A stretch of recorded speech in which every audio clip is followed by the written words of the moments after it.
एक गुरु और शिष्य जंगल से होते हुए अपने गांव जा रहे थे। अंधेरा काफ़ी हो चुका था।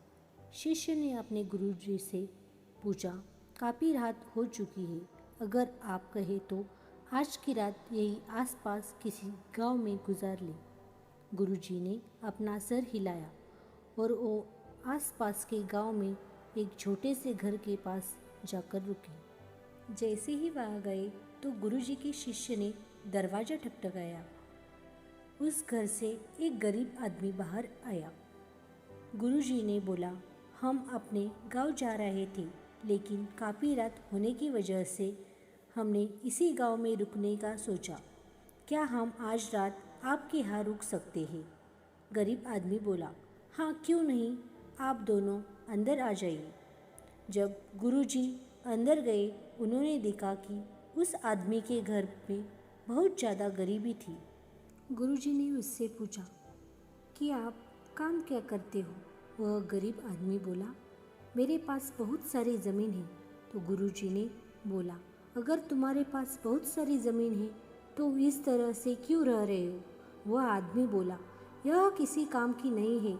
गांव वाले बोलते हैं कि ये बंजर ज़मीन है, यहाँ पर कुछ भी नहीं उगाया जा सकता और वहाँ फसल उगाने बहुत बड़ी बेवकूफ़ी है।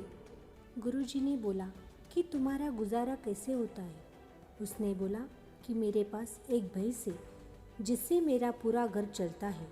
ये सुनने के बाद गुरुजी सो जाते हैं और रात में जब सब लोग सो रहे होते हैं तब गुरुजी अपने शिष्य को उठाते हैं और उसे गरीब आदमी की भैंस लेकर अपने गांव चले जाते हैं।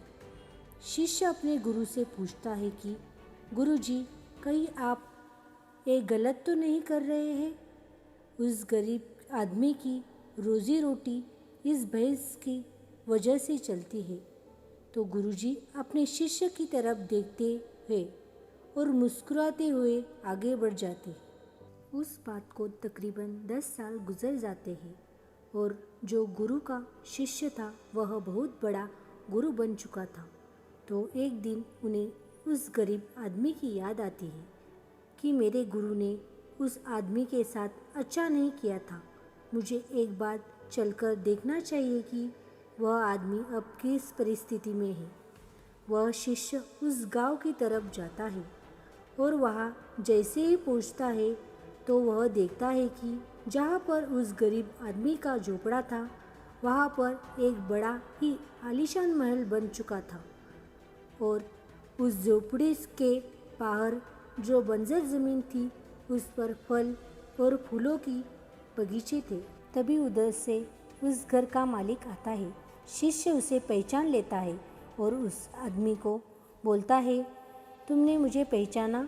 मैं अपने गुरुजी के साथ आया था। हमने एक रात के लिए आपके यहाँ रुके भी थे। वह आदमी उसे पहचान लेता है और बोलता है कि उस रात में आप कहाँ चले गए थे और उस रात के बाद मेरी भैंस कहीं चली गई थी। मेरे पास कोई रास्ता नहीं था तो मैंने अपने ज़मीन में मेहनत की और फसल निकल आई और आज मैं इस गांव का सबसे बड़ा और सबसे अमीर आदमी बन चुका हूँ। ये सुनने के बाद शिष्य की आँख में अपने गुरुजी के लिए आंसू आ गए और उसे ये बात अब समझ आई और वो रोने लगा। इस कहानी से हमें ये सीख मिलती है कि हमारे अंदर ऐसी बहुत सी टैलेंट छुपी हुई है, लेकिन हमें कोई ना कोई चीज़ रुका कर रखती है। वो अपने फैमिली वाले भी हो सकते हैं, अपने जॉब भी हो सकती है, कुछ और भी हो सकता है। देखिए, आपके पास भी तो भैंस की जैसी कोई दूसरी चीज़ तो नहीं है जिसने आपको आगे बढ़ने से रोक कर रखा है।